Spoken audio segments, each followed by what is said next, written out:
what's the word that I'm looking for? The petrol dollar. Yeah, they're trying to go. So America's trying to get the petrol dollar going.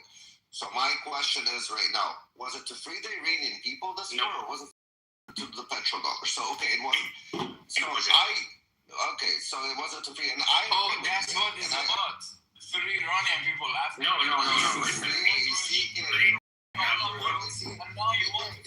People like you, I'm sorry to say, you are the problem. You are the man. You're the Iranian problem. And I'll explain to you why you're the Iranian problem. Yes, I will tell you. Everything. And you for teaching. I know what you taught me. You want to free us? Okay. What did he just say? What is Muslim doing to your country? What does he say? I'm sorry, I can't. What is Muslim doing to your country? Okay, I'm gonna drop you because again, so AJ, I agree with you. So earlier I said when I was driving, which Elma got really mad at me when I was saying that the Iranian people have an opportunity, but the fight is not for them. The Iranian people, the American have an interest of pinning the oil back to the petrol dollar. Israel in that region has an interest of keeping Israel alive and not getting fucking nuked. And to kill the fucking head, the snake of the head, at its core, because Iran is the sponsor of all proxy terrorism that happens in that region and abroad. So we know they sponsor the Houthis, the Hezbollah, what's it called? We know that they sponsor Hamas. All of them. We know this is where Houthis in Yemen. Because all the money that they're getting from the oil and the people are poor, the money is going somewhere. It's going towards terrorism, other people. Know this. Again, I don't need to be They don't have water. The thing is, Prophet. Hold on, AJ, hold on.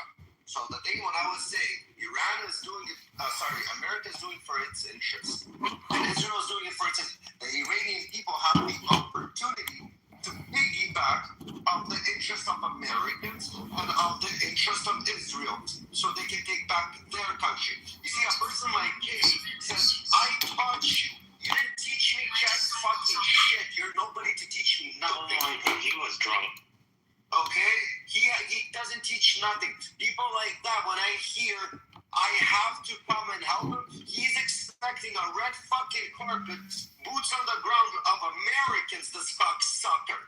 Okay? To free him while he's gonna be fucking sitting at home or fucking somewhere in Canada, fucking living life when he ran away like a piece of shit, like a coward. Okay? It gives the Iranians the opportunity to take back their fucking country. So, yeah, that's true. And then, look, these countries have their own agendas, and we understand that. Like, America, first they need to care about their interests, and Israel also, they need to care about their interests too. And this is, but at some point of history, we came to the conclusion that we all have common interests. But again, as you mentioned, they can't or they should not try to do that, like, and themselves, because it doesn't work that way. And and then there was another guy I mentioned. I heard about like why the revolution or protesting is not happening. So of course, if you look at the current situation, what you're seeing, they are publicly threatening people. If you your house, you will be considered as an Israeli, and we will not hesitate to kill you. So, in the current situation, in the current circumstances, they need to be strategic rather than acting like a fucking lunatic. They need to wait for the exact moment that they will have a chance to do that. So, you should look at the whole thing as a process rather than like one thing that happens like within one day. No, it doesn't work that way. At least with Iran. Iran is not Venezuela, Iran is not Cuba, Iran is not other countries. Those are very different. The system is very different from other countries, and it needs its own remedy. They need to be strategic, and they need to work this way. And I think we are moving very good. And it's going to take a while. And unfortunately, we will lose a lot of lives, but it will happen. Yeah, so I think one thing we need to keep in mind is that the Iranians this revolution started by the Iranians, and it will end by the Iranians. They are not asking you to fight their war. They have never asked you to fight. To be precise, the exact people that you see, they're literally, the IRGC is hiring people from Dubai, yeah, with like their tits out on Instagram, putting up their half-ass hijab in Tehran. And then they're like, oh, everything's fine here. I came back to my country and this and that. They don't know who are paid. So the little propaganda with those IRGC and Basij in the street with their half of them are foreign militias, and then the other half is just them, the terrorists themselves. So the Iranians will rise, but if they go out now, they will get dealt with and they will get shot again. So we need to be strategic here. Can I ask you a question, Sam? So you're saying when that, how is America, Israel, whatever you guys are saying, you're waiting for that call. How is this call going to happen? You guys have no internet, no cellulars, no nothing. Let's say you guys should have been out already last week. What then? How are you guys all going to be notified between each other? Yeah, what is the strategy? You guys speak to people, you speak back home. I don't want to know how you speak to people or to who you speak for their safety. But what is the strategy? Because I'm not understanding what you guys are waiting for. Yeah, there are ways. You can't tell me there are ways. It's like saying we are winning. How are you winning? How are you losing? You can't just say there are ways. Strategically, what is the way? Because I don't see right now how you guys come in. Have you seen that the TV has been hacked? Have you seen that the TV has been hacked before? Yes, I've seen that TV has been hacked, but now the TV is offline, so you cannot hack something that's offline. Yeah. So if that TV, so now there's a if that TV would have gone offline, AJ, go ahead.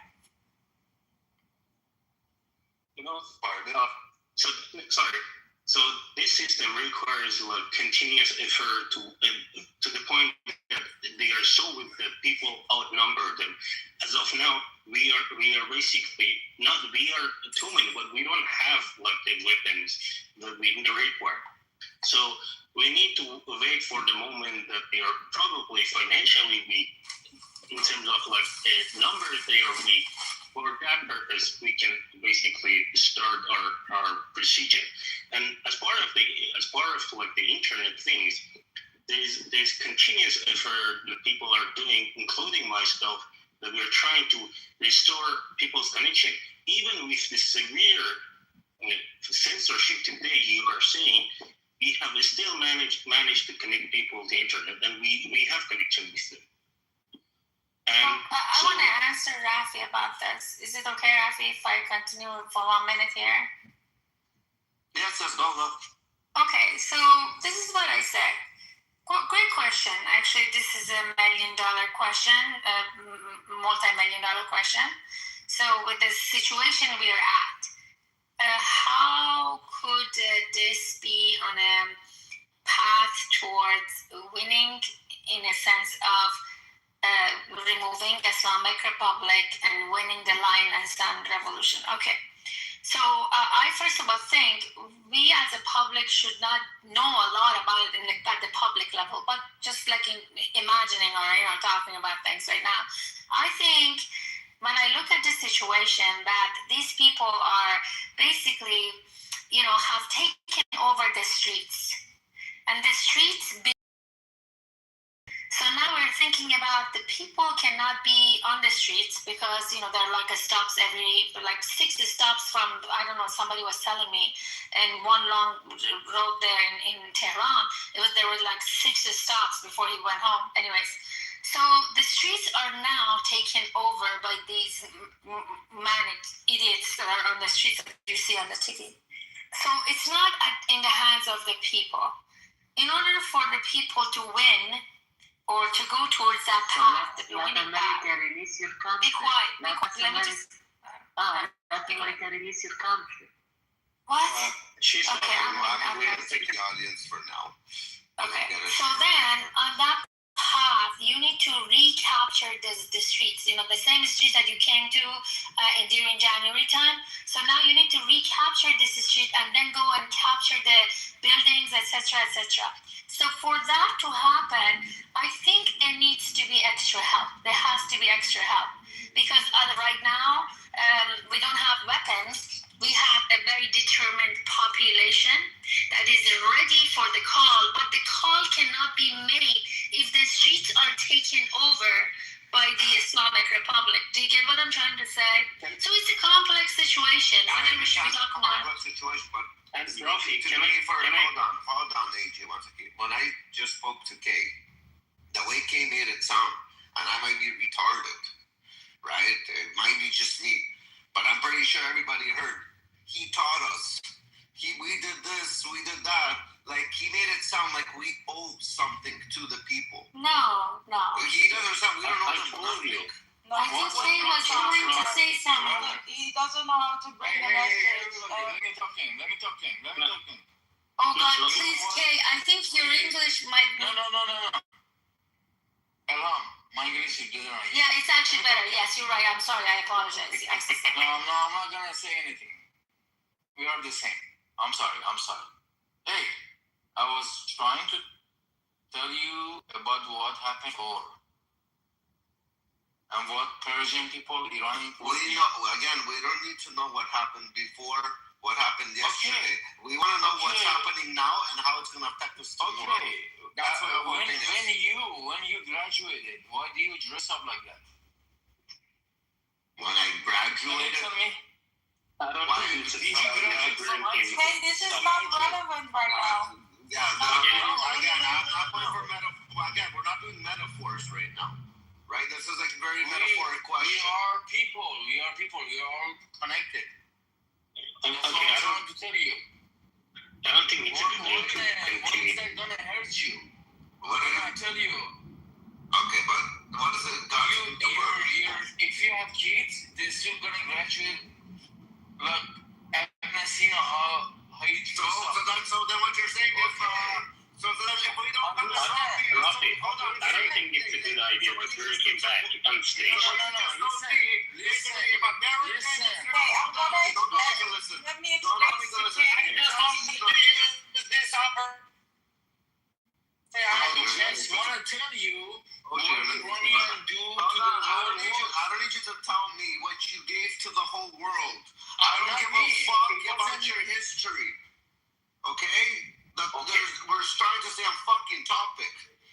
Okay. I got Pepe here. I want to get to. I got Farzad. I want to get to. I want to give everybody a minute on the stage. We'll go back and forth. We're gonna what's it called? Have a little discourse, and we're gonna go popcorn style after. Okay, so Just a second. Go. You let us play quick, AJ. Quick. Okay, quick. So I was mentioning about continuous effort and weakening the system. So if you remember, like 2 years ago, like Hezbollah, Houthis, and other like terrorist groups, where they have the same power that, like basically today, they were having the same power as they did like 2 years ago. I don't think so. So it was continuous effort of Israel and other effort of America that weakened them to the point that Israel somehow have drawn knees. So we need to take the same action about Iran. It needs continuous effort. Got it. Thank you. Pepe. What's up? What's up, dude? I was just listening. You guys were like fighting over very specific things. That but the topic is very different. You see the title? Is America winning or losing? They're fighting actually two fronts right now. They're fighting China and Iran. By fighting Iran, they're realistically fighting China as well. So is he winning or losing? well, regarding Russia, I'm going to say Russia and Iran. Correct. Russia's and China. I think, they've been taking a hit. Venezuela was obviously a a bit of a blow, not a big one. Cuba, of course, is going to be not like they were giving them much, but yeah, they are taking somewhat of a hit. As far as losing militarily, I mean, we obviously can cause them a lot more damage than they can cause us and everybody else combined, which we've been doing. Their leaders are dead, or their former leaders are dead. Ours are fine. I guess it's not. To me, it's not like whether or not we. So where's the quote unquote winning isn't the goal. It's whether or not we meet the objective. So the question is the objective. Are we getting the petrodollar back, which is going to benefit America in the long run? I don't see that's what it's about. I think possibly this could harm us if. Either Iran would have to somehow want to open the Strait of Hormuz and play ball with us, or they're not going to do it, which is going to be hard, or we're going to have to go in and take them out. So, Pepe, let me ask you a different question. You don't think the Strait of the Hormuz will be beneficial for America? Because if Europe can get their oil from the Middle East, where are they going to have to go get it, Pepe? Well, America's one of them, but that benefits America. Again, the ball goes back into America's court. So where is America actually losing in this? Well, there's a lot of different products that or resources, I should say, that come through the Strait of Hormuz. I know they've had to put a lot, when it comes to microprocessors, there's I don't know if it was helium or some shit. There's a bunch of things that we depend on. It's just it's not just the oil. It's just a real big pain in the fucking ass, because it's one of those things where we relied on it on this passage, and then all of a sudden we don't have it, and it's just logistically everybody has to try to figure out how else can we get around this. So this is one of those things where I'll have to wait and see. I don't know. Okay, thank you. Farzad, welcome. Thank you. Can you hear me? Yes, we can hear you. So awesome. The room title is America winning or losing? They're fighting two fronts, China and Iran. Realistically, as Pepe said, there's also Russia that is part of this that is taking a hit.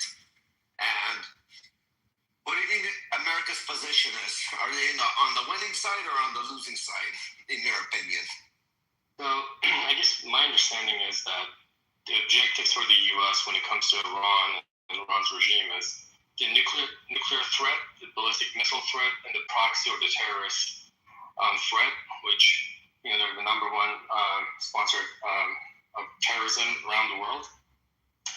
And actually, one of the main reasons why we have to send troops all over, Middle East for all these years, right? So, if the objectives are to remove these threats, I think we're on our way, but we're not there yet.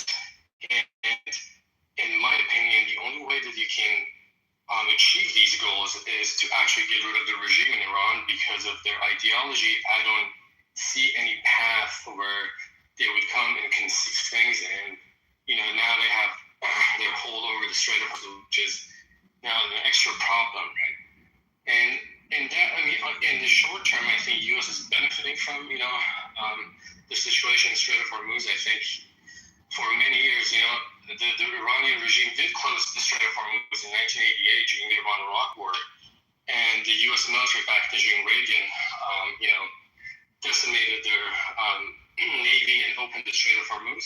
So I think we do know how to do that, but I think in short term is benefiting us and is causing China harm. But I think the problem long term would be that it will also hurt our allies in the Gulf. So that would be Kuwait, Saudi Arabia, UAE, Bahrain. So those guys can't last more than a month of this. So, and they have a lot of investment in the U.S.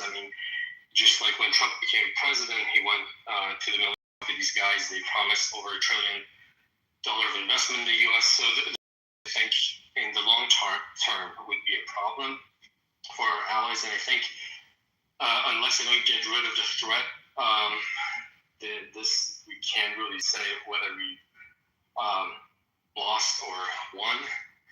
And I think the way from being Iranian American, and I've been around for a while, I would tell you that those goals will be achieved as long as this ideological regime is still in power in Iran.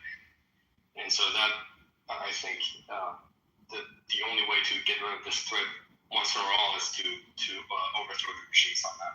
Okay, so let me ask you a different question. You said long term.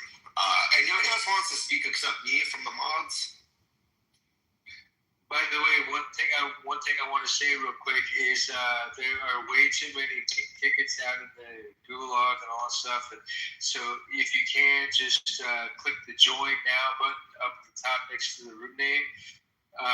Therefore, you guys can see when we're having more, which is pretty popular. So yeah, guys, please join. We host these rooms almost daily. Yeah, I want to know where that guy is that was on here. Profits. He will come back soon. Don't worry, Sam. Where was I going with this? So yeah, you said, Farzad, I think I was speaking. He said that the partners in the Middle East and the Gulf can't handle it. How long do you think they can't handle it for? Like, if the war continues for another year, a few more months, when do you think they're gonna start? I mean, I don't know exactly, but I would say it's matters of weeks, and I think we'll see this war restarting pretty soon. I think. That was me, Jay, you asshole. But got it first. Sorry, I'm just sent the message. Yeah. But you know, when it comes to China, I think Iran is basically giving them free oil. You know, they really don't pay the full price of oil that they get from Iran. Sometimes they don't even pay it in cash. They're giving them either missiles or food in return. And this AI war that's coming up, it requires a lot of energy resources, and it seems like Russia is getting a lot of oil and tapping into that oil for free. So that's also, I think, for strategic goals for the U.S. in long run, they have to deal with this. What do you think, Sora?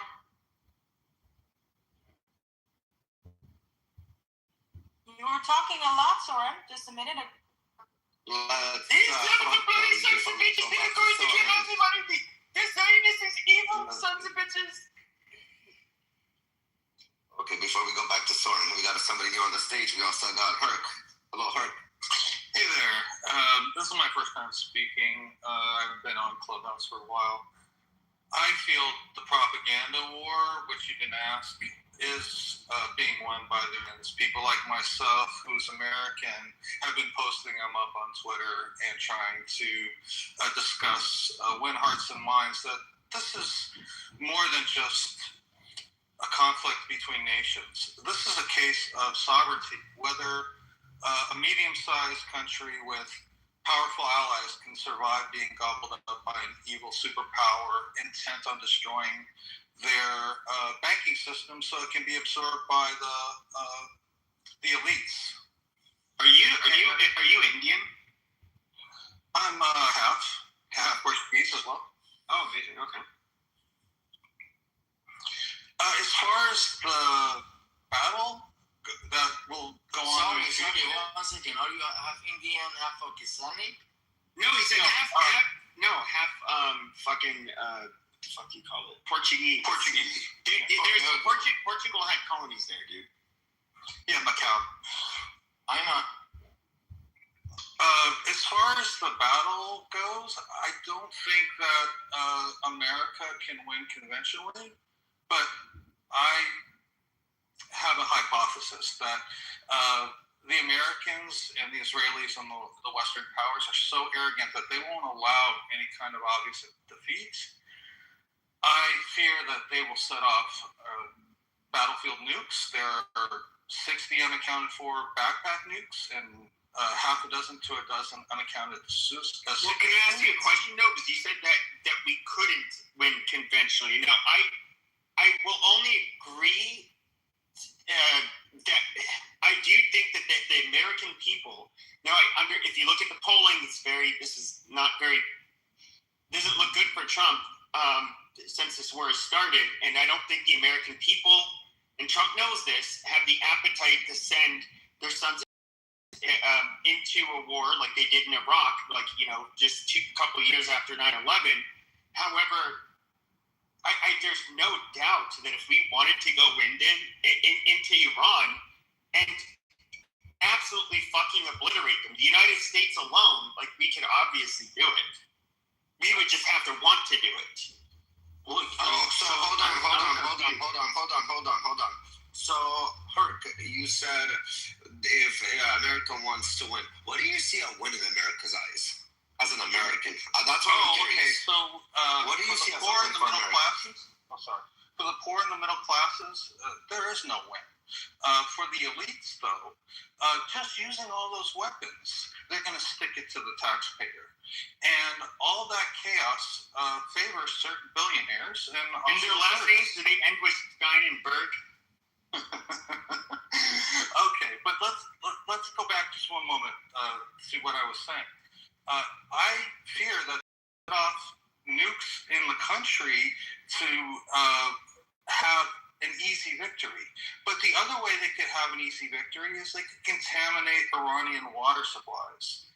Now, that's a really harsh indictment on my own governments, but look at their past behavior, all the false flag operations and all the populations that we've decimated over the decades. It is in the American character to declare victory after destroying a country and not caring about the ramifications for poor people all around the world. So what was the point of the goal of this war? We're going to disappoint the people and so on, but what was the point of the war, of us to go into Iran? So for it to be a victory, as an American that you speak, what would it have to be? Because we had a purpose to go in there. So that purpose we have to win or accomplish. So what was the purpose? Because again, forget about the taxpayers. The taxpayers didn't go into this war. The government went into this war. And the reasoning that the taxpayers were told for what reason they're going into this war, what would look like a victory to America. Do you understand where I'm coming with this? Yes.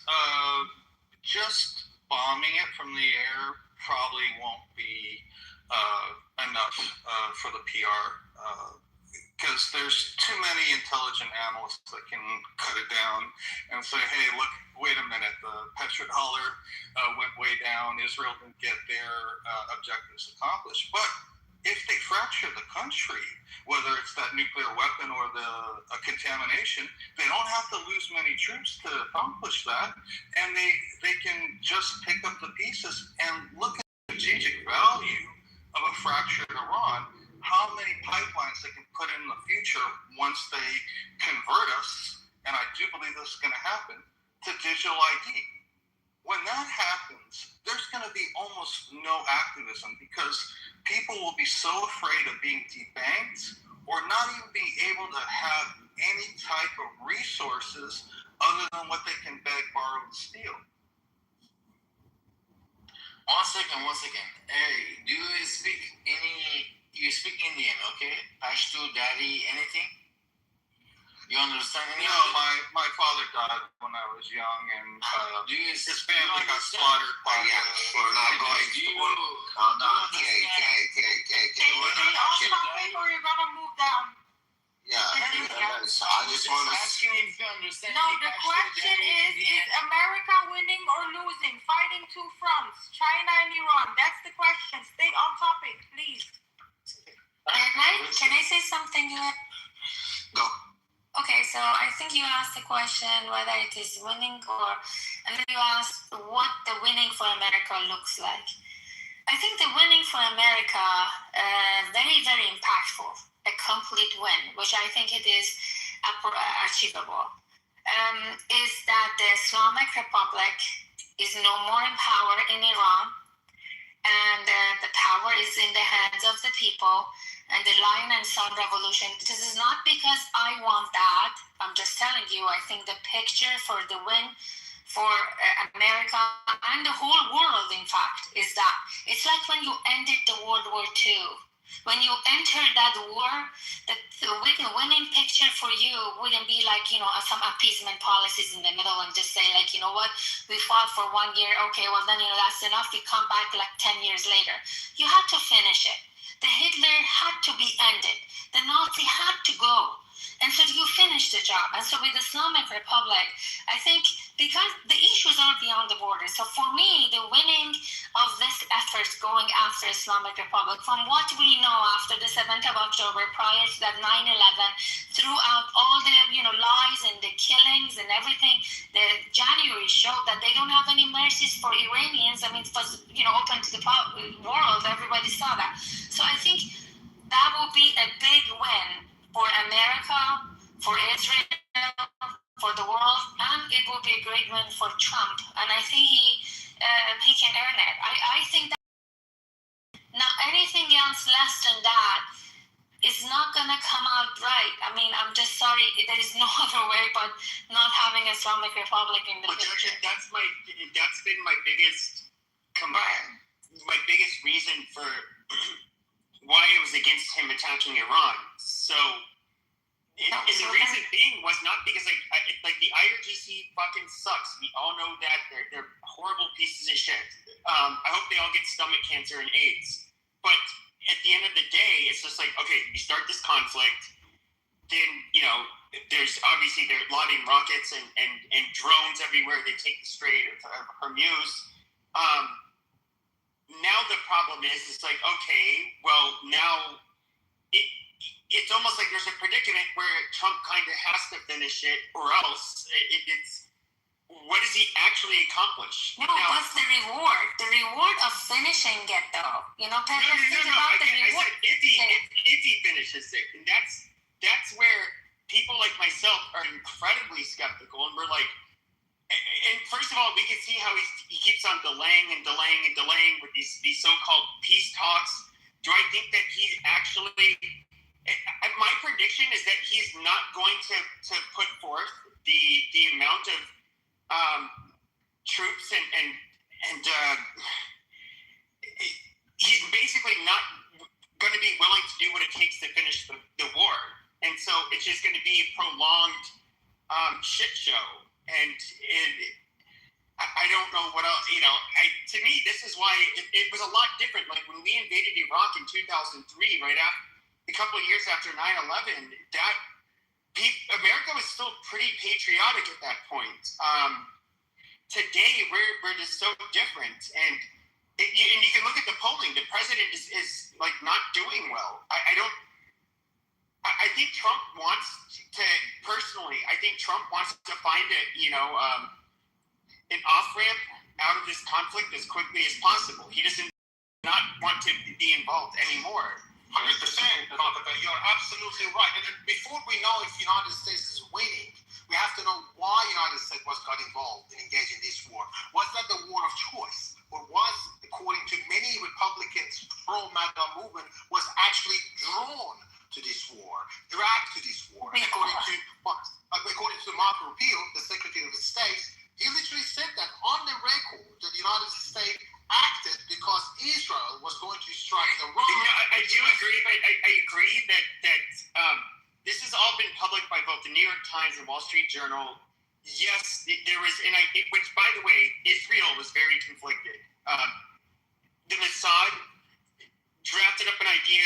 Bibi liked it. The ANAM, or AMAN, I forget which one it is. The military intelligence in Israel was like, no, this is fucking retarded. You guys, no, it's not going to work. Bibi went and pitched it to Trump anyways. Trump asked his intelligence services to draft a report for the next day after the meeting with Netanyahu. They largely advised against it. Pretty much everybody, they were unwilling to say no to Trump, but pretty much all of them, everybody. What? Actually, you speak. I'm sorry. I'm not the moderator. I shouldn't say that. Yeah. So I was All right, going to so say. I'm saying Pepe. No. It was an idea. It was an idea that was pitched, and this is the part that the Wall Street Journal, New York Times, all of them, they all got the account of. His Joint Chiefs of Staff, all of his advisors, with the exception of Pete Hegseth, were basically they at least showed reservation. Okay, no, I got what you're saying. The idea. That's where it's he's a big boy, and he's the president of the United States. He gets to make his own decisions. So I understand what you're saying. May I? So from the biggest, for now that has been decades, many of the presidents of the United States, they have all agreed that the Islamic Republic needed to be taken care of. Now, I wanted to tell you something about this Israel influence. It's Pepe. Okay. This Israel influence situation. Let me just give this. It's okay to have an image that the war should take place if the people are right at your border. It's okay to have that image. But it's also important for us to understand we're in the 21st century, third decade, and the war that you have seen it when the two towers came down. The terrorists, it can be off the border war. So I think the war that all the presidents prior to Trump also mentioned that Islamic Republic needed to be taken care of. This terrorist, the head of the octopus, whatever it is, it has to be done and ended.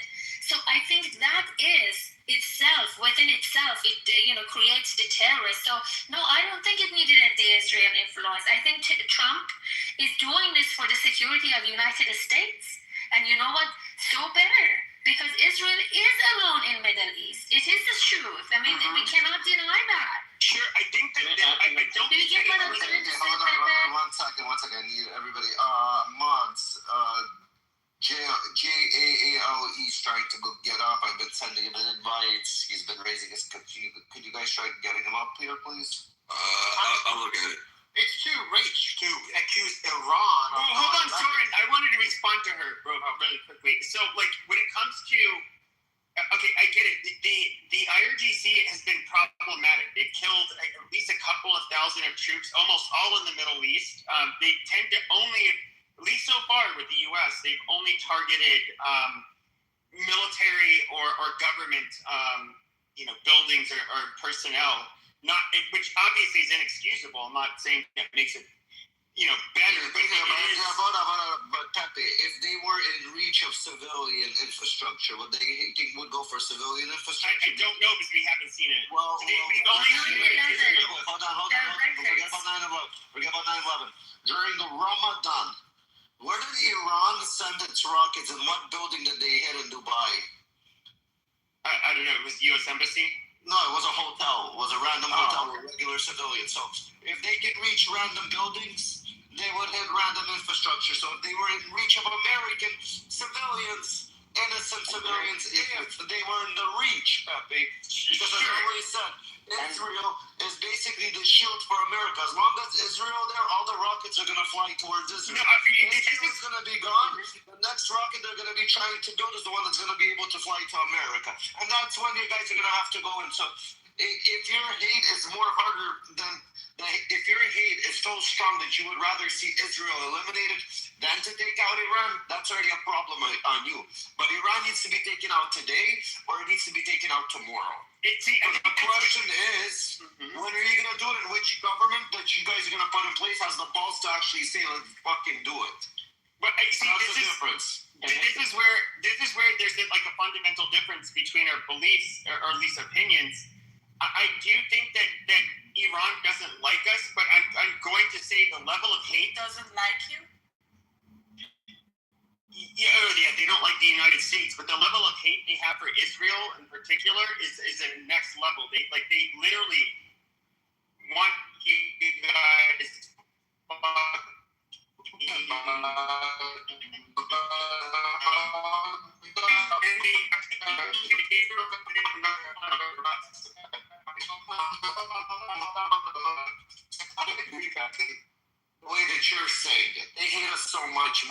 America. So why are we called the little Satan and not called the big Because Satan? we're a lot bigger. You guys are called the big We're a Satan. lot bigger. You're the Right. big Satan. So trust me, you're the big Satan. So the hate of Satan is going to be the same. You don't hate one Satan more than you hate the other Satan. Right. Well, let me put it like this. I think No, I'm asking you. And again, it's the government that is controlling the people.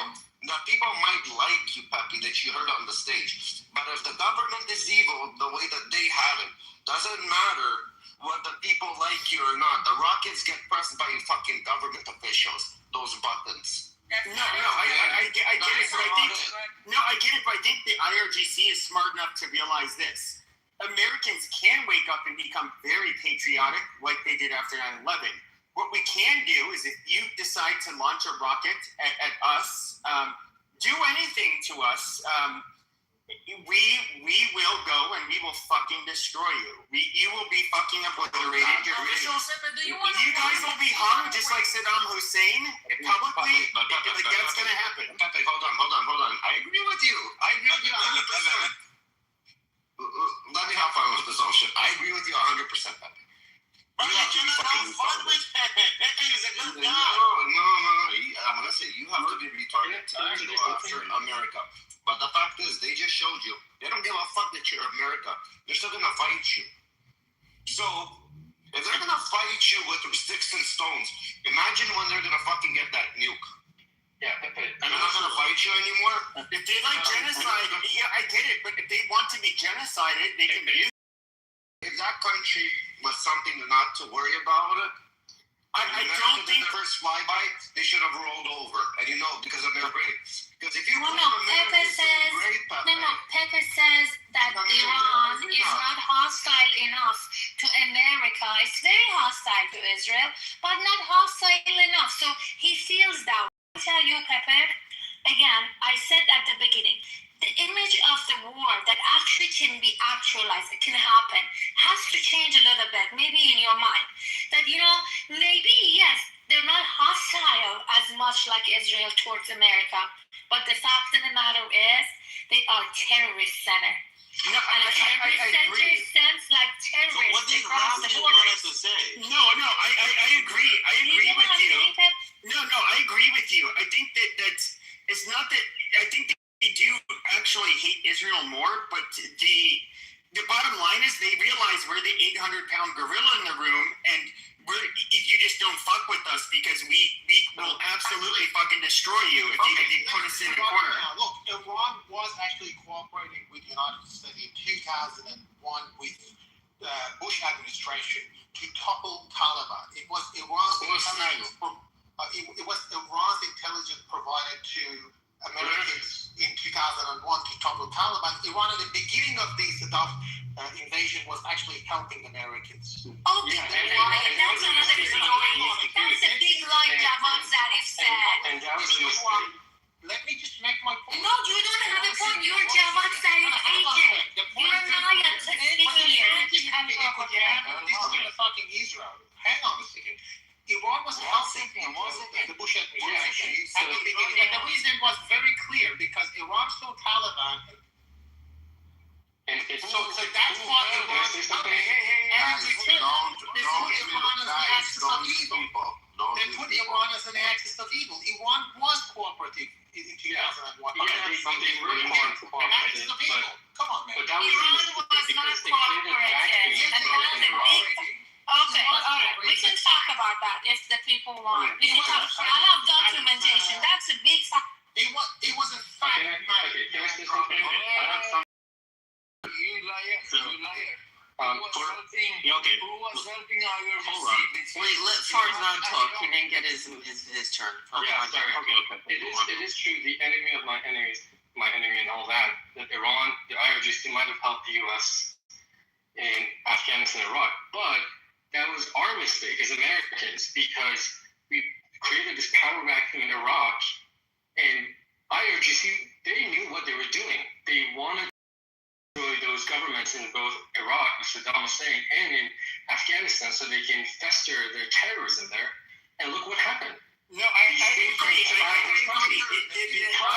Because IRGC has been funding all these terrorist groups because of the vacuum that we created as Americans. Yeah, no, I agree with you. I agree with you there, Farzad. I like when it comes to obviously you have a majority Shia population in Iraq, which it had been at a civil war. Was it the 70s or 80s with Iran, and you had the people that were coming in from Syria and all of these other places. And then you had a lot of these militias that were trained by the IRGC in Iran, and of course you had Iranians coming in. And yes, I 100% get it. Was a bridge to Syria and Lebanon. Yeah, and that was how Qasem Soleimani was able to create all of these terrorist entities around Israel, right? Because of American invasions. Okay, sorry. Listen to this. Listen to this. If Islamic Republic didn't exist, Iraq wouldn't end up like that. Afghanistan wouldn't end up like that. Islamic Republic was part of that problem making. Don't just sit there and say, oh my God, it helped the solution. If Islamic Republic didn't exist, the situation with Iraq would be by far in a different stage, by far better.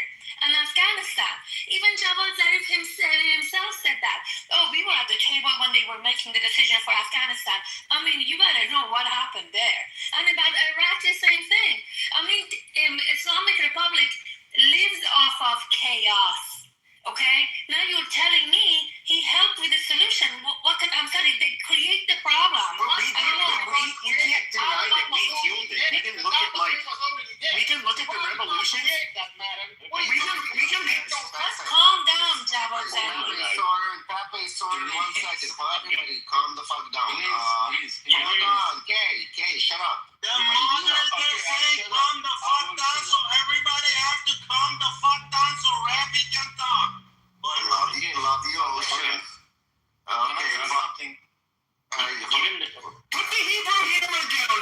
Just say your piece.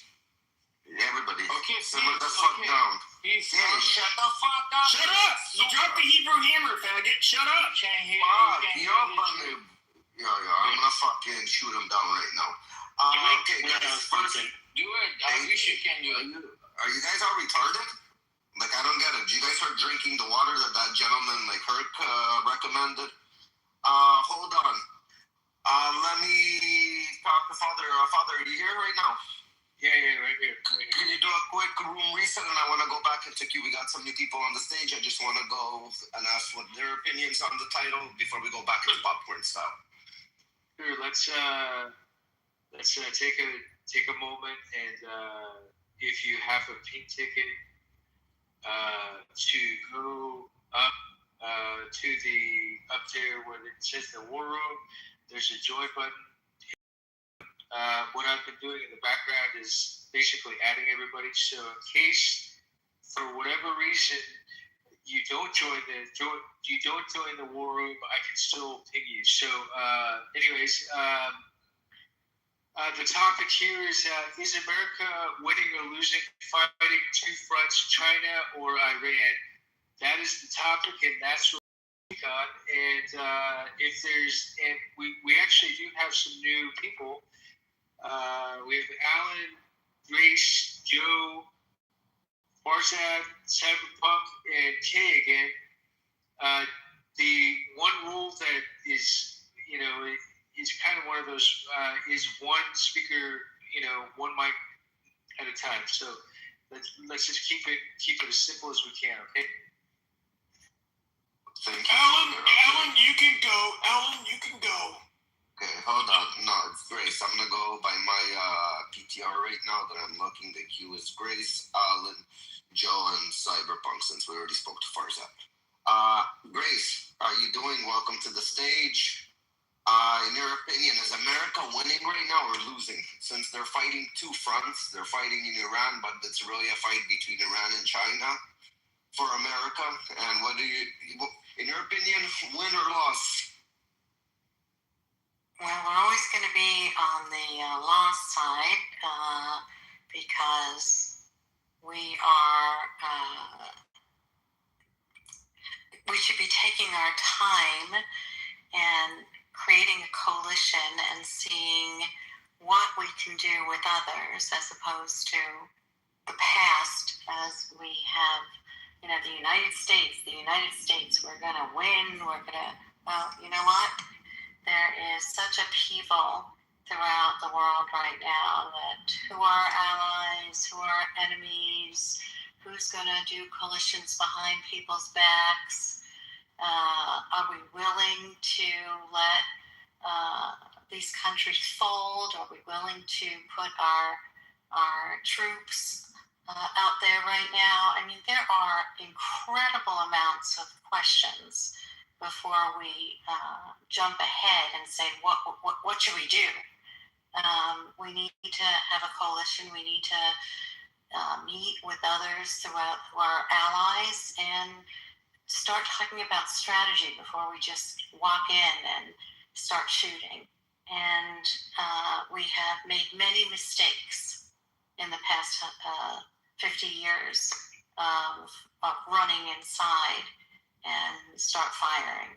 So I think that better heads need to prevail, and I think that there needs to be backroom discussions of how we're going to handle things, what are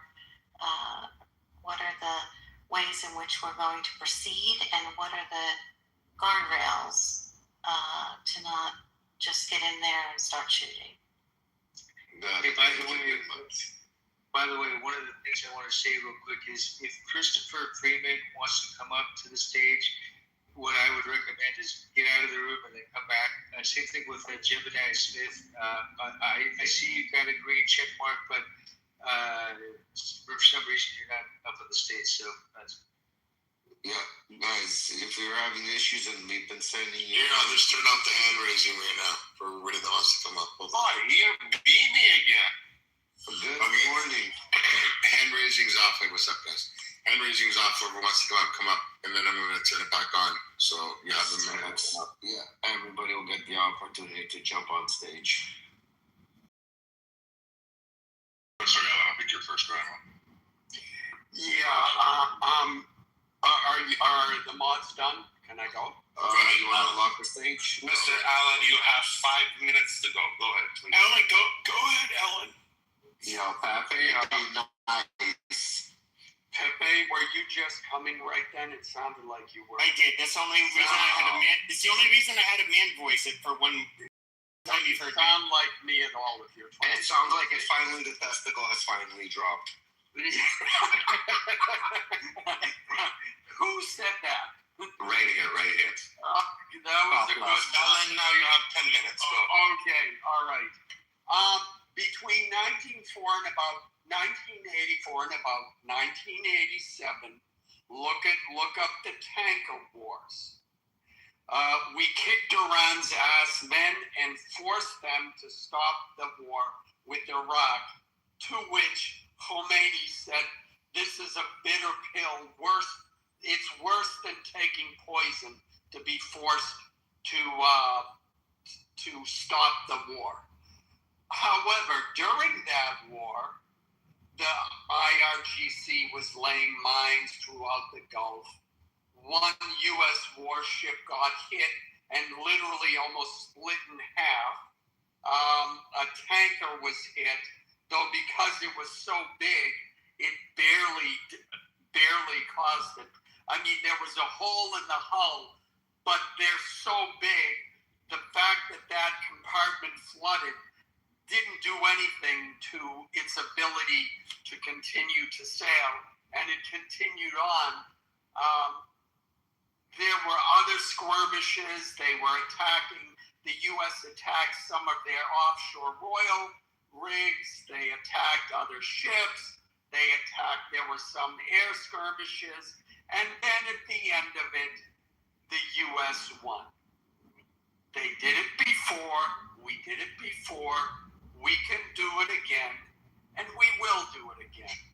Because, as has been pointed out in some other rooms, yes, the IRG has advanced its technology, but guess what? So has the U.S. And in this, when you look at it objectively, you look at who's fighting who, how they're fighting, what the losses have been so far.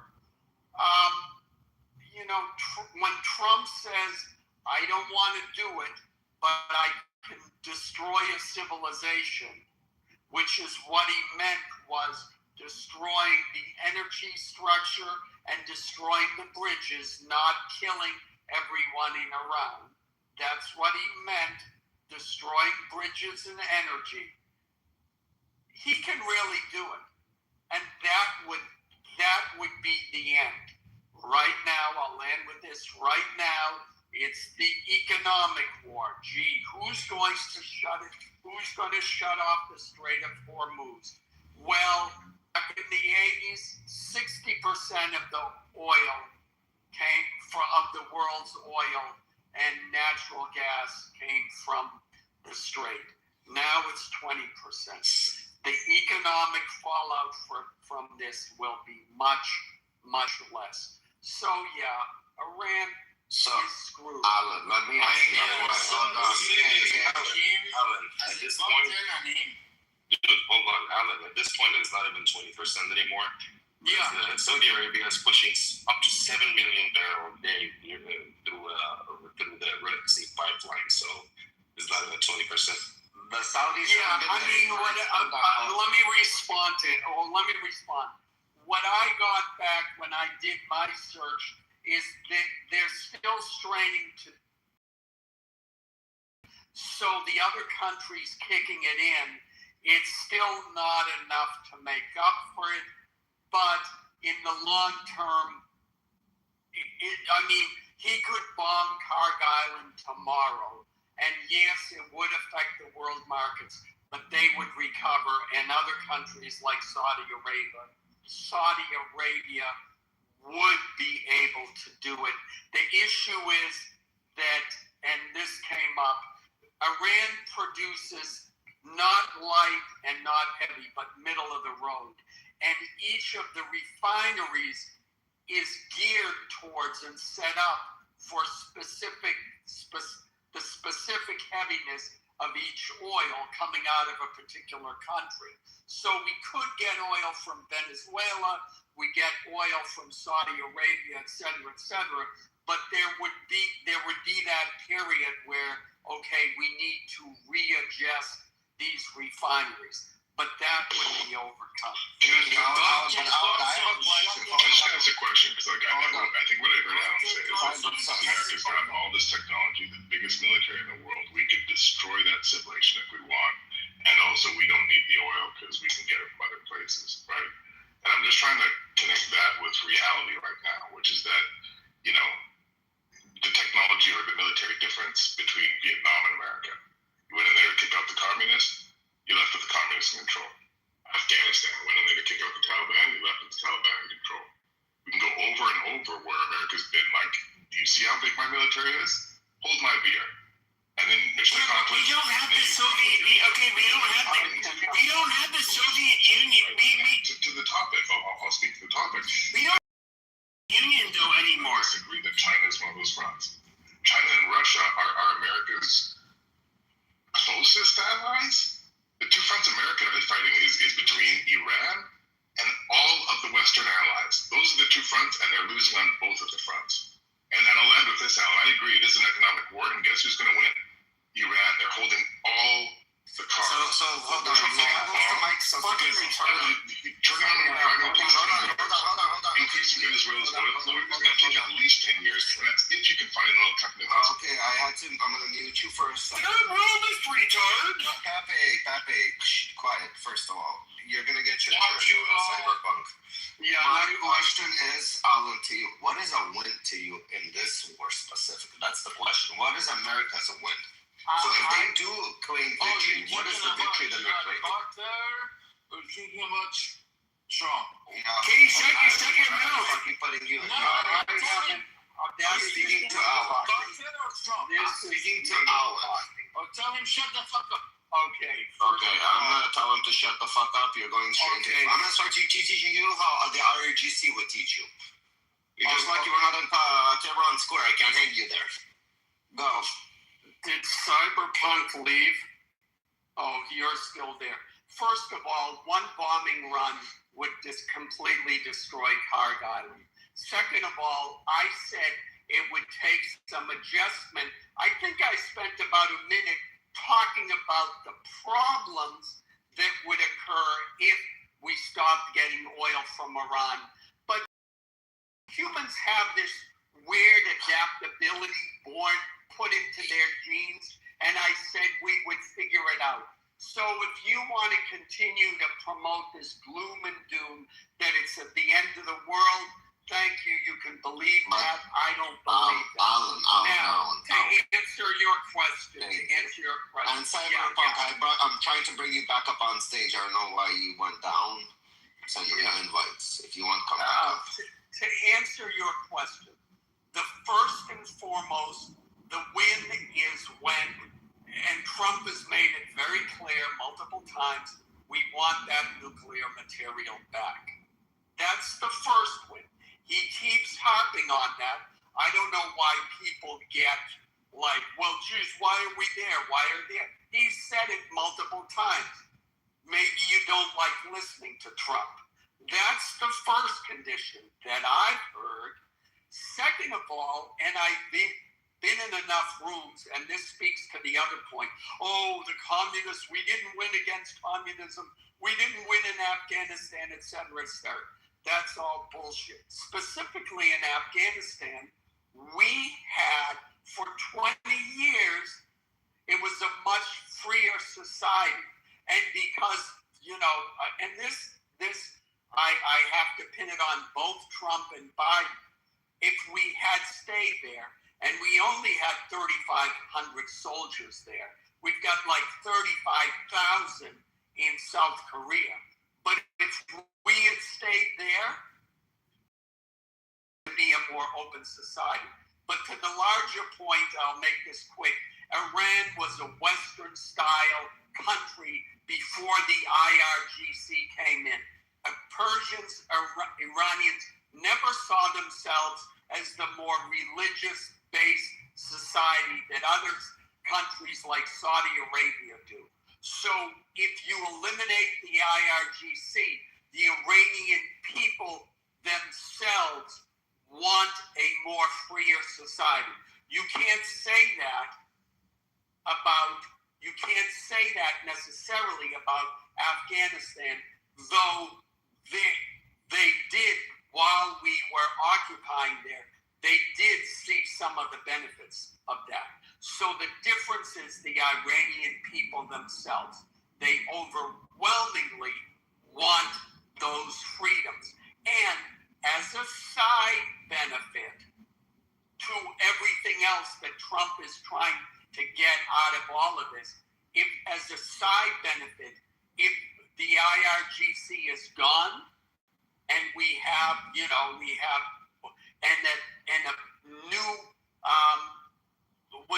constitution is set up, and we get that, then that will be even better. And I think as human beings, we should want that for the Iranian people. And I think it is absolutely, positively disgusting of the left that they hate Trump so much that they would rather see, 47,000 Iranian people murdered by the IRGC, and they would rather see Trump fail. They would rather see this military action fail than to give Trump credit that it actually freed the people of another country. And for that, they are total scumbags. They are the most sadistic, sick, fucked up, self-hating people on this planet, and they should all be put underneath a prison for the way they are behaving now. And this is the true colors of the Democratic Party. Never forget what total scumbags they are. Thank you, Alan. Thank you. Not that I have an opinion either way. This is not political or sides. This is about politics, but this is not political in that sense. Let's move on. First of all, Gabriel, welcome to the stage. And Rahman, you were here before Gabriel. I'm going to go to you quickly.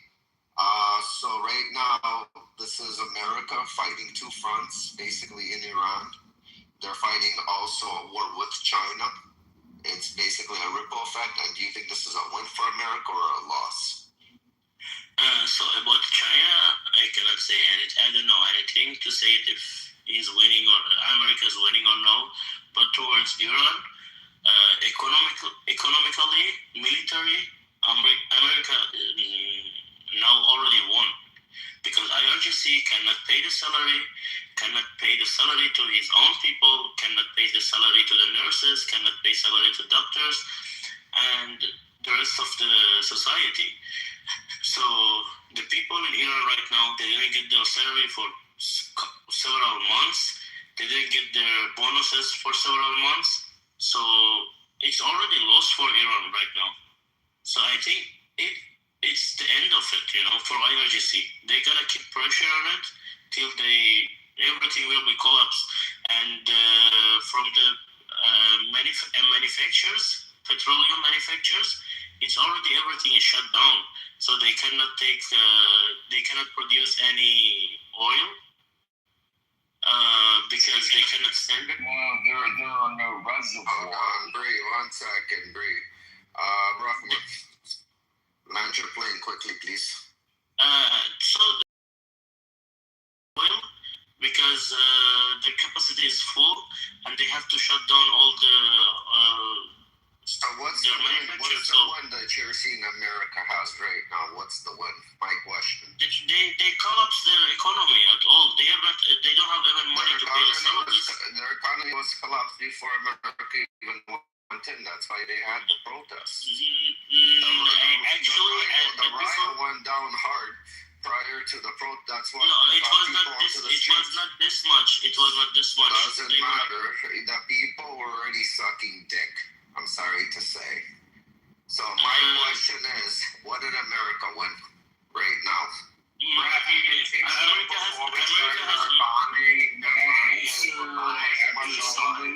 You're gonna go in a second, Bree. You're gonna go in a second. We have a queue here. Till now, America has a military victory and economical victory. So at least these two, America's right till now they have. Okay. Thank you. Gabriel, you want to just mod with it, or you want to answer the question too? I'll just. You were next in queue. I'll answer a little bit, and then I'm going to listen a few minutes. I'll add a few more things to add, but real briefly, China gets about 33% of its crude import from Russia, Iran, and Venezuela. So two of the three of those are currently in jeopardy and or will be under U.S. control or significant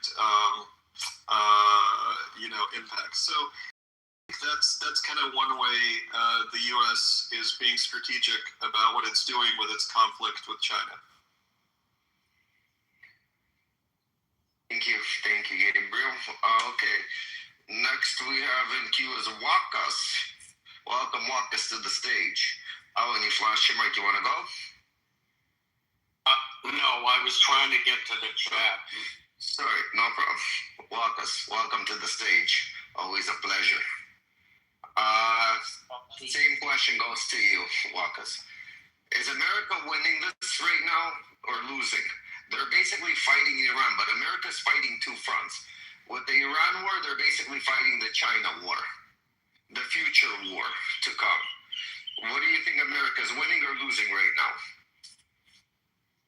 Well, I believe America could not achieve the goals that they really want to achieve out of this war. See, the point is, who is benefiting from this war? If you think Iranian regime is losing it, I don't think so, because Iranian regime has nothing to do with the people of Iran. You know how many of they killed on the streets when they were protesting against the same regime a few months ago. So whatever losses the regime suffer, it doesn't matter to them, because they know that the Iranian public will not support them and they'll lose it either this way or that way. So they would definitely want to expand this war as long as it could go. But America, being the global hegemon, needs to understand where they are going with it. The whole world is suffering.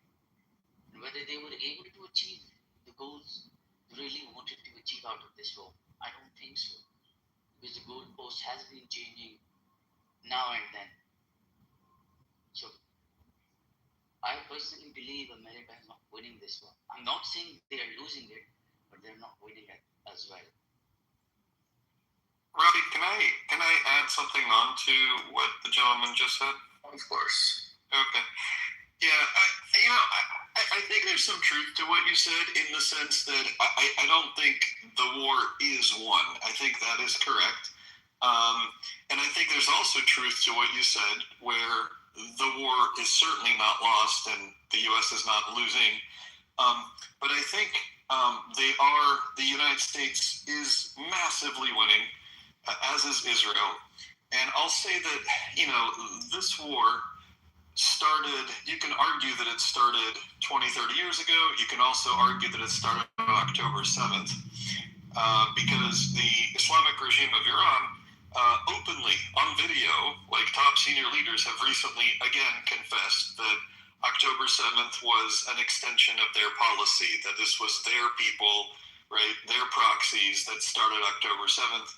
We also know that they, of course, trained the people, on paragliding, and they provided weapons. So let's just go with me for a sec. Let's say on October 7th, the Islamic regime of Iran took its ring of fire strategy. We're going to have a ring of fire with the Houthis, ourselves, Hamas, Hezbollah. We're going to, attack Israel, and everyone's going to join in. Maybe even Turkey. Well, that didn't quite work out, right? Hamas has barely any control in Gaza, although they're still fearsome. But they don't control most of Gaza. All of Hamas's leadership that used to be alive is unalived. All of Hezbollah's leadership is unalived. Thousands of Hezbollah members are dead. Much, not all, but most of Hezbollah's arsenal has been depleted.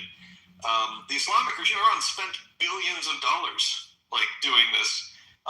The influence of the Islamic regime in Syria is gone, right?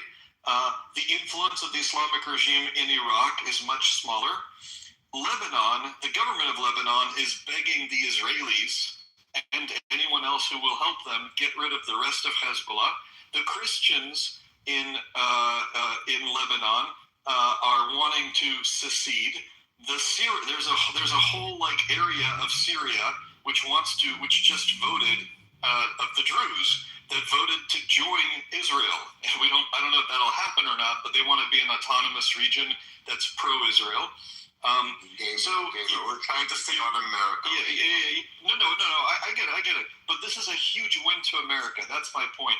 Because America spends billions and billions and billions of dollars fighting threats. Trillions, motherfucker.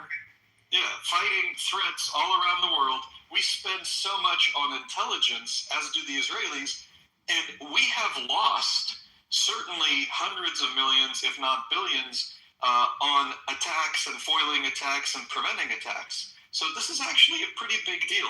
And we spend so much money protecting against the fucking Houthi pirates. This is mid to long term. This is a pretty big win for us. Somali pirates or the Houthi fucking fucktards? All of them. Both of them. Okay. Thanks to Donald Trump for eliminating process of embargo. One second. Sam, you're going to go right after me right now. Guys, welcome to the War Room.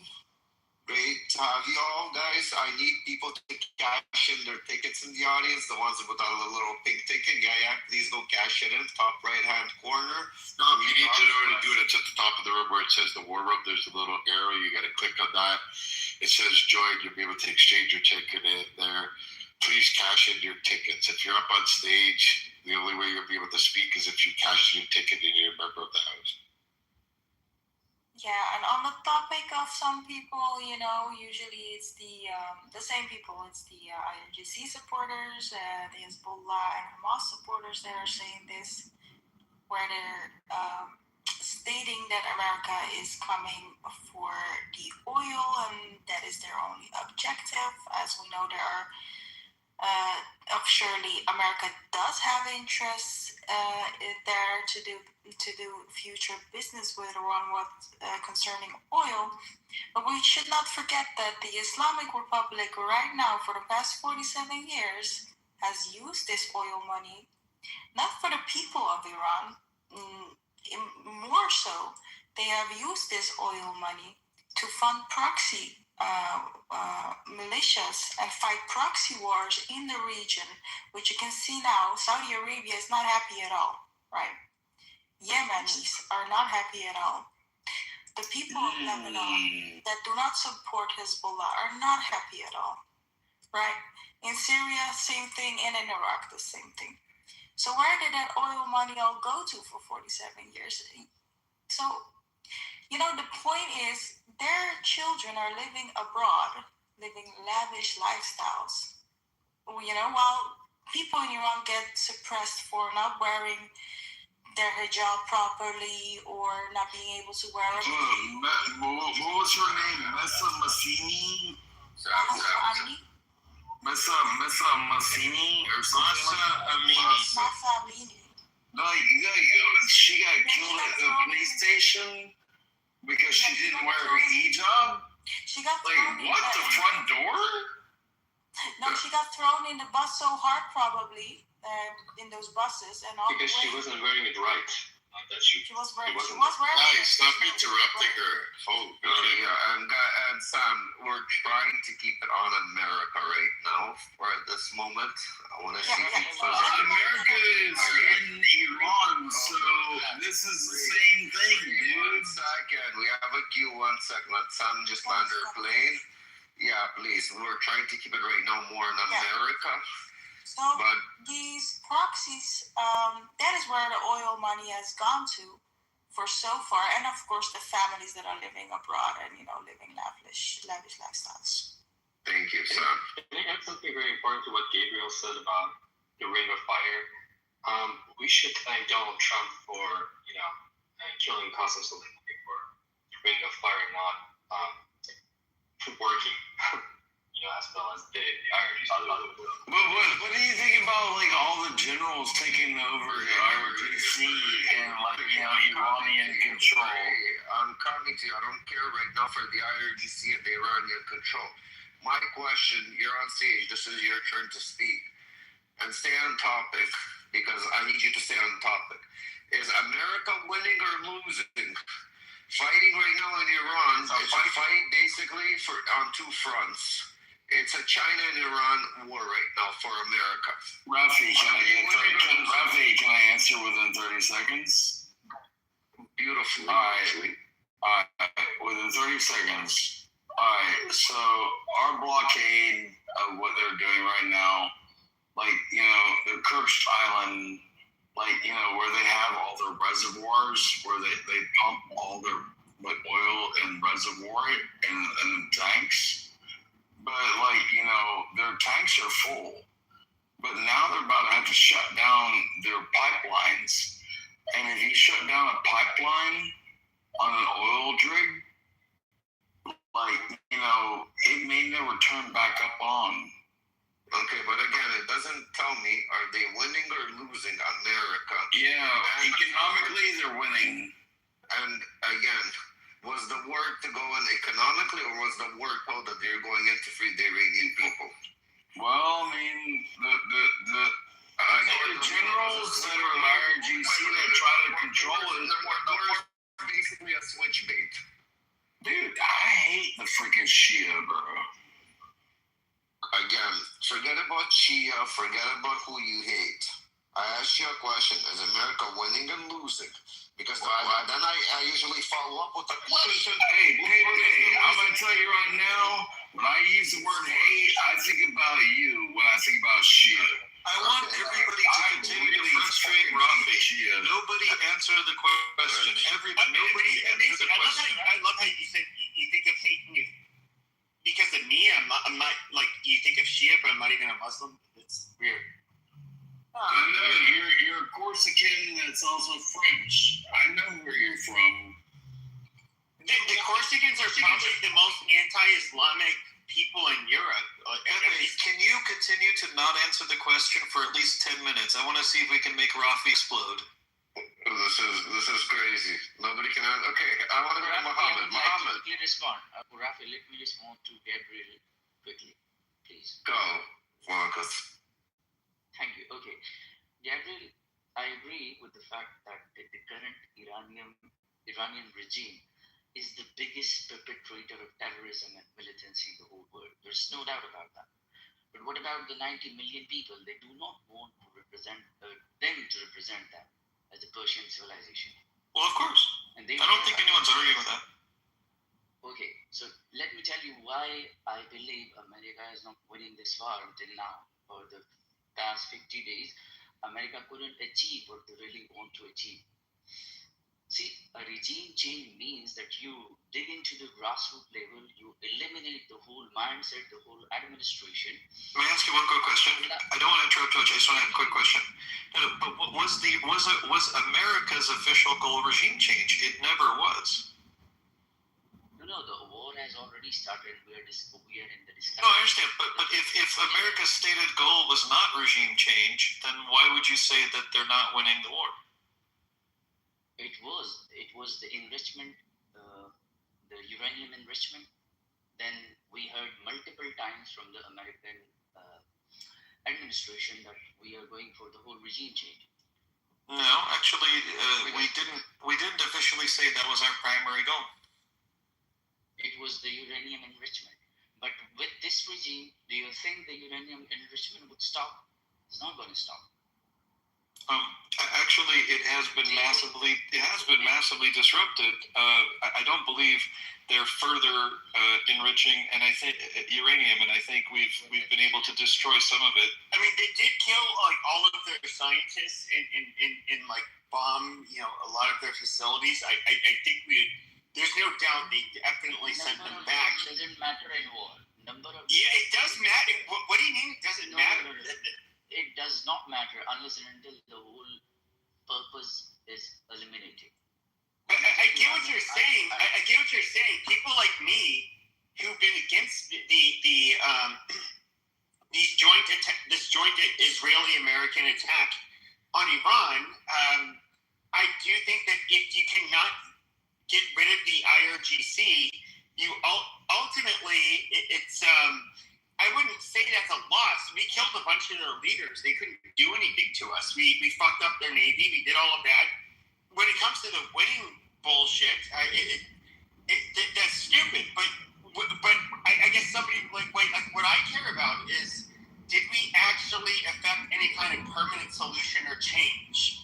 And that's the part that's pissing me off. Is that these people are, if they're still in power and they're still going to fund, all of these terrorists and launch rockets and drones to all of their fucking neighbors and our allies, they're obviously we haven't defeated them. Dude, Pepe, the sad part was like when I was back at like in OIF 7, 8, and 9, like in Iraq, like we were fighting the Jaish al-Mahdi. Like they were the Shia that were in Sadr City, and their main leader that was on boots on ground, he was coming against us, and the guy that wasn't boots on ground was Muqtada al-Sadr, and he was a bitch. He was in Iran trying to do it, but he had a dude that was boots on ground. But his dude that was boots on ground that I used to fight back in 08, that motherfucker just joined the fucking IRGC as a Shia. Well, I would say, one of the things though is that you have to appreciate the IRGC's ability to resist. I understand. I'll get to you in a second. You guys will go back. You guys go back on, but we're getting new people on the stage. I just want to question. You can always question the new people too. Muhammad, welcome to the stage. I just want to know your opinion. You here with us, Muhammad? Muhammad 1, Muhammad 2, Muhammad 3. No, Muhammad. it struck out, the number 9. So I don't remember what I was saying now. This is. PP, you didn't let me complete. Let me. Oh yeah, I was going to say. Oh yeah, I remember. Yeah, PP, let him complete. The IRGC, they are the one thing I will give them credit for is that they are obviously very resilient,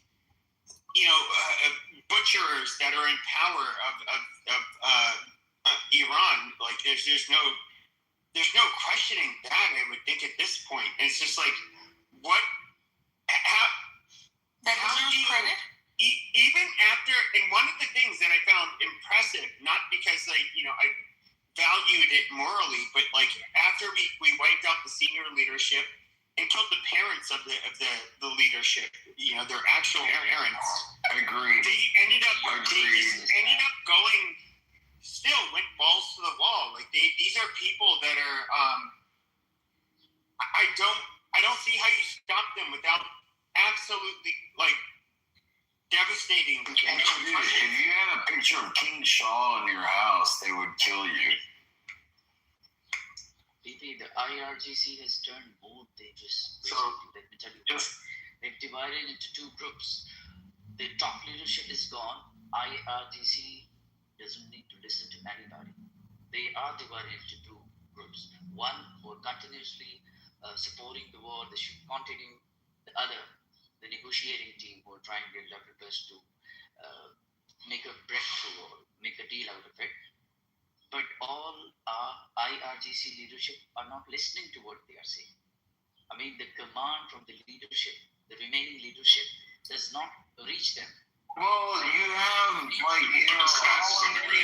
on. I had heard today that there's a good chance the Ayatollah, the current Ayatollah, possibly lost that his hand was seriously damaged. Cypherpunk, I wanted to come to you, but you kept running away off the stage. So again, you're not gonna just come in and start asking. Slap him with the Hebrew hammer. Show him the law. This is not a Hebrew hammer. This is gonna be. We're gonna teach you proper etiquette right now. So Cyberpunk, since you're on the stage, are you ready to have a little conversation, dialogue? Because the question is America winning and losing or fighting this war with Iran? What is your opinion? I'm happy to answer the question if this isn't kind of like a popcorn room where I respond to what Wagas said. Again, you saw how we're running. But I respect the mod. So are you saying I can't respond to Wagas? I can only speak to the topic. I'm happy to do whatever you want me to do. I respect the beats. I found that you're happy. I just want to make sure I follow the house rules. Okay, so I'm going to explain to you. We first ask the question. You explain yourself so we know where you stand, and then it goes popcorn style. To be part of the conversation, we have to know where you're coming from. So the question to understand you is America winning and losing this fight right now, fighting in Iran? Because realistically, fighting in Iran, they're really fighting in China too. Because it's basically a ripple effect, this war. So my question is America winning and losing in your eyes? And if they're losing, how are they losing? And later on, we can have popcorn style. I would answer that. America is losing this war because America is hurting more than China is even hurting for this war. America is you're that Canadian cunt that doesn't room. No. Quiet. Sorry, go. America is the largest producer of oil and liquid natural gas in the world. They don't produce enough to meet their needs, especially with the type of refineries they have. Right? So they have to import. They only make 60% of what they need. So, and that doesn't even touch fertilizer and plastics and all the other things that are held up in the strait right now. So Iran can wait 5 months, even if their ships aren't going through the blockade. They can afford it. China has reserves. China has the biggest natural. They have other sources for that oil. And so when America is letting Chinese oil go to China and Indian oil go to China, Iranian oil up until the blockade, like that shows how much they're not fighting China. They're fighting, and again, they let Russian oil be bought, and Russia's making millions off this war. China is killing it off this war. America is suffering. American farmers are paying how many more tens of thousands of dollars to fertilize their crops? Some of them are choosing not to. This is a ticking time bomb, and the has to do is wait 3 months, and Trump is gone because he will be slaughtered in the midterms. I mean, Iran's holding all the. Okay, now we know where you stand, and so I wanted to say he doesn't really speak English. But yes, no. Hold on. I have a question. What does winning look like, Cypher? Wait. Hold on. Wait, hold on. Real quick. He just lied. He lied to the room. That's why I asked him what winning looked like. No. He lied about the oil production. Yeah, so I just Googled this. This is simple Google information you can find on your phone. The U.S. actually produces more than 60% of its oil consumption. In recent years, it is much closer to 90%, and sometimes even more. The United States is the largest oil producer in the world, ahead of Saudi Arabia and Russia. The U.S. production typically covers most or all of its domestic demand. So why do we still import? Even though the U.S. produces a ton of oil, it still imports because refineries are optimized. The U.S. exports a lot of its own lighter crude oil. It's often cheaper logistically and better long term. So you lied. Rashawn, do you understand the nuance of that? Like, and speaking down, I'm just saying that the reason why Canada supplies you guys with all the oil that you can't use yourself, that you pull from your own wells, is the answer to what I was trying to say before. So it takes tens of years to create new refineries. You can't just turn that overnight. And so the oil from Venezuela, the oil from Canada, all your refineries are to refine our oil, not yours. That's why you are a major exporter of oil, and also you import a shit ton of oil from Canada. That's good. Yes, but they own all the companies. It's American-owned companies that are pumping the oil in Canada. The thing is the oil. So yeah, I think you need to see that America looks at Canadian land. Yeah, but we also look at the land. It's also about looking at the long-term perspective. If I know that oil,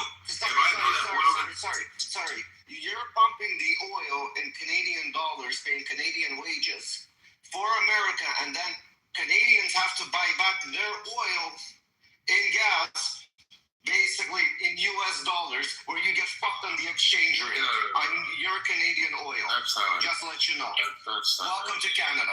I mean, guys, we pay the same oil as Californians. So the only place we're getting screwed is where you guys are getting screwed, which is we're all paying twice as much as we did a few months ago before your president started an illegal and unjust war. That's just a fact. My point is that you make it seem as if America cannot play the long term game. The fact is that they can, because I rebutted you with facts that we produce much of our own oil. You implied that we only produce 60%. But the thing about America in importing oil is because if I realize that oil is a finite source, that means one day oil will run out. And I understand that I have enough money where I can borrow your sugar and not use my sugar.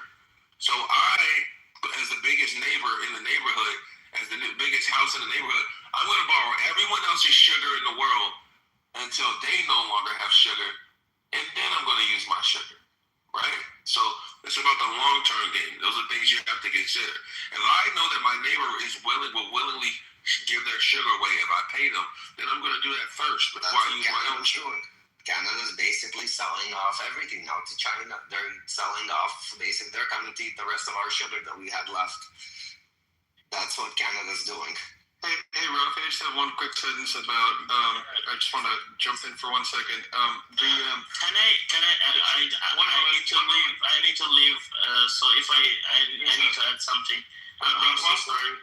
Okay, go ahead, Rahman. Yeah, I hear some guys say like China, it doesn't affect the China because China is getting his oil from Russia or any other sources. But the important thing is China doesn't need only oil. The oil has other, like what the other material that they get from the oil for the factory.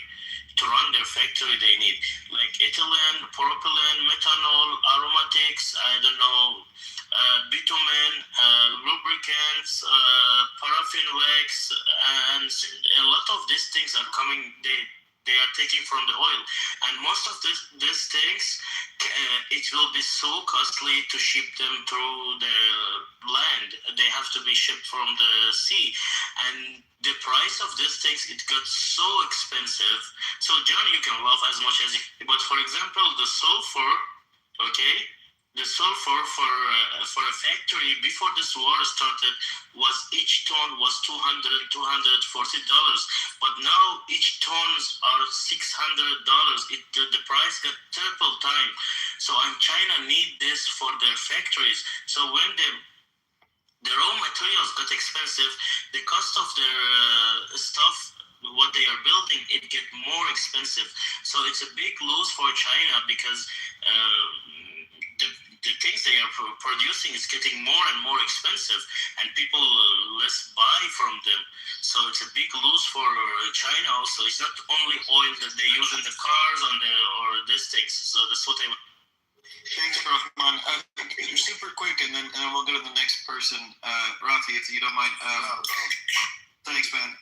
So I did hear someone, I think it was Cyberpunk, say when the U.S. started this illegal and unjust war. So I just respectfully disagree. So A, it's not an unjust war. Number two, the United States didn't start it. Neither did Israel. This war, again, you could easily say that this war was started after the Islamic Revolution, when our embassy staff were taken hostage and held hostage. It was started when Americans, hundreds of U.S. military were murdered in Beirut, right? And this was an IRGC plot, you know. It was. You could also argue that it was further started on October 7th when over 40 American citizens were murdered by Hamas, which was funded, encouraged, and partially led by IRGC goons, right? Excuse me, I'm speaking. Excuse me, did you not hear? I'm speaking. Wait. Thank you. Murdering 40 American citizens, can easily be considered an act of war. Holding hostage, right, multiple American citizens, and then murdering some of them, including Hirsch, right, is also an act of war. And then further, also trying to kill our president or former president, right, 2 attempts to assassinate Donald Trump is definitely an act of war. And then also putting out a hit on Nikki Haley is an act of war. And then going after American citizens on American soil. Masih Alinejad is an Iranian woman who's an American citizen, I believe, and she's living here, and there was a plot to kidnap her and murder her. And this is just a fraction of what the Islamic regime of Iran has been doing to Americans, right, across the globe. So the U.S. doing this, and by the way, if you also vow to destroy the great Satan and the little Satan, and you promise to destroy America while doing all of these acts of war, the United States is perfectly within its right at any point to take action against such a regime. So it's not unjust, it's not illegal, and according to international law, it's actually perfectly justified what the United States has done so far. Yeah, and I just I wanted to respond to that as well. First of all, if Canada's exporting all this oil to the United States, why are you complaining? Where do you think all the money for your free health care comes from? From the benevolence of the Canadians who are paying their taxes, or the fact that you're a country the same size as the United States, but you've only got 44 million people, not 330 or 335 million people.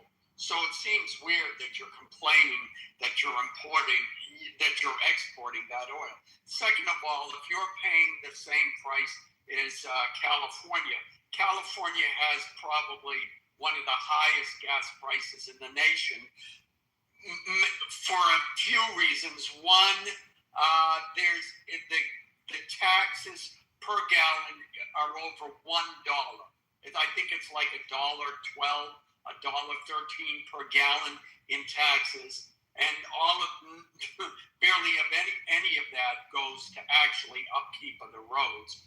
And the other issue is California Democrats unwisely, because, we're global climate change, et cetera, have closed down refineries in the state. So it's just, and I could be wrong about that, but they have closed them, and we are importing our gas and oil. So it's created a mess. So, yeah, I can't see why a Canadian would ever oppose this war unless it's just because they hate Trump. Gabriel, if I can respond to you, and then I'll really quickly respond to you, Alan. So, Gabriel, it's back and forth, and guys, my mics aren't working, so I can't hear you guys when you come off mic. So, someone, and I know someone mute me if I'm talking over someone. My mic's not. Go ahead, go for it. But I'll try to be really succinct. Gabriel, this back and forth thing is the problem with the Middle East, right? Because if we go back to the original problem, the reason why the regime is there, the war, all those deaths, was because the CIA and the MI6 went in and overthrew the only elected leader in that nation. Over 3,000 years, only once there was an elected leader, Mohammed, and the CIA and the MI6 took him out. He was assassinated, and they put in the Shah, who was America and the UK's pawn. Right, and so if you want to go back to the origin, it's still America's fault, right? I hear you. So let me just kind of really briefly, and I do appreciate you engaging on that. So I wasn't speaking about back and forth though. I was addressing your point. Your point was this is an unjust and illegal war. So I'm not addressing all the history of the region or the United States and Iran's history forever. I'm saying that under international law, the United States, right, has been at war with Iran. Iran has declared war on the United States through its actions, which would be considered acts of war for any country to try to assassinate the leader of another country multiple times, put out hits, and actually, bring online assassins on sovereign territory to murder secretaries of state or other representatives. Any country, training and helping take hostage dozens of people and murder 40 plus citizens of another country, like all of that, and then murder hundreds of its soldiers, and do this for decades, right? For decades, because the U.S. Through Israel's help and Great Britain's help, has foiled, and by the way, some help from Pakistan, weirdly, because they're like the whore of the Middle East, right, and Asia, so they just work for everybody. Dozens and dozens and dozens of plots, right, have been foiled. Some have succeeded, unfortunately. So my only point was that the United States is not doing an unjust war. The United States is simply engaging an enemy who has been at war with it for several decades at least. And if I can go into the CIA started this. I'll try and make it brief. There's an article, it's called The CIA Coup That Never Was. The idea that we took out a duly elected leader, prime minister of Iran, is a complete falsity. That was created by the IRGC. At that time, the Shah had the constitutional right to hire and fire the prime minister. Correct. Now, it had become the tradition that when he appointed someone, he would go to the parliament and say, oh, by the way, this is the guy I'm making the prime minister. And the parliament would say, thank you for informing us. That was the procedure. There was no election. The people didn't vote on him. It was just a courtesy between the monarch. That's a lie. That's a lie. No, that is not a lie. It's by constitutional law. Well, it is the constitutional right to hire and fire. Yeah. Yes. So the prime minister. Okay, let Helen finish, and then you can reply. He appointed him twice to prime minister. Now, when he's prime minister, what does he do? Aside from lobbying to nationalize the election in Iran. At one point, he dissolved the parliament. Does that sound like someone who believes in a democracy? I don't think so. In any event, after that, now we're in a country that is full of civil unrest. I think within the following the removal of Mossadegh, from then until 1980, there were something like 13 different prime ministers, some of them only lasting as long as 2 or 3 months. And then somehow between whatever it was, 1957 and then 1980, somehow the United States is responsible for, quote, removing a duly elected leader of Iran when he was never duly elected. He was appointed by the man who had the Iranian constitutional power to appoint him and removed from that same office. That's what happened. And these documents are available among the monarchy, and the Shah still has these documents. So, you can make propaganda when you take over a nation and spread that propaganda like it's the truth, but sooner or later the truth will come out again, Yeah, I'm really wondering, you guys, because I was listening to you guys for like 15 minutes when Cyberpunk was talking, and he was just spreading all those lies, and no one said anything except Rashad. Because, Cyberpunk, are you doing this like intentionally, or you have lack of knowledge? What part of what I said don't you think was? Okay, so what you said was China has the biggest natural oil reserve. That's what you said. It wasn't. I said they had the largest natural resources. Like they have the largest wind power. They have the largest solar grid. They have the largest natural power. So they're reducing their requirement. First of all, brother, you talked about oil. China uses somewhere around 16 to 17 million a day. They only produce about 4 million of it. So they have to import almost 11 or 12 million of it. 2.5, somewhere around 2.5 million of it comes from Iran and Venezuela, and that is a fucking huge number. I know, and Canada just built a pipeline to Vancouver because America's threatened to attack us. So we're going to say, we're not going to send you our oil, we're going to send it to China. So they're fine, man, we're fine. You guys are screwed. What do you mean you guys are screwed? The U.S. produces more than 60%, about 65% of its own oil. What are you even talking about? Cyberpunk, let me ask you a question. No, hold on a second. When you say you guys are screwed. Cyberpunk, hold on. This guy watches TikTok. Bro, I'm exposing a guy who's just watching TikTok. Don't expose him. There's a better way. Let me ask you a different question. Cyberpunk. 1 second. You said that they're going to give it to China. Have you noticed anybody who has been dealing with China? What happens to the leaders of those countries, and what happens to those countries? Venezuela, Iran. So you think the Canadian government is going to just give it to China without Americans selling it? If these pipelines do exist, I'll bet you anything, there are American companies building them across Canada, because Canada is a prostitute country. They sell to the highest bidder. And you realize those pipelines are going to be American owned and American operated. It's just going to be some Canadian labor. Ravi, you realize Canada has no advantage in any of this. Again, if Canada tries to go against the U.S., Hezbollah is stronger. Hezbollah is stronger than Canada's military.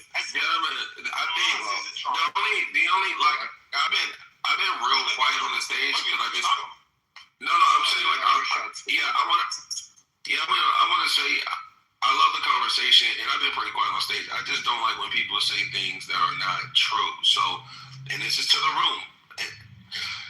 This gentleman just said China has the largest natural resources. That is not true.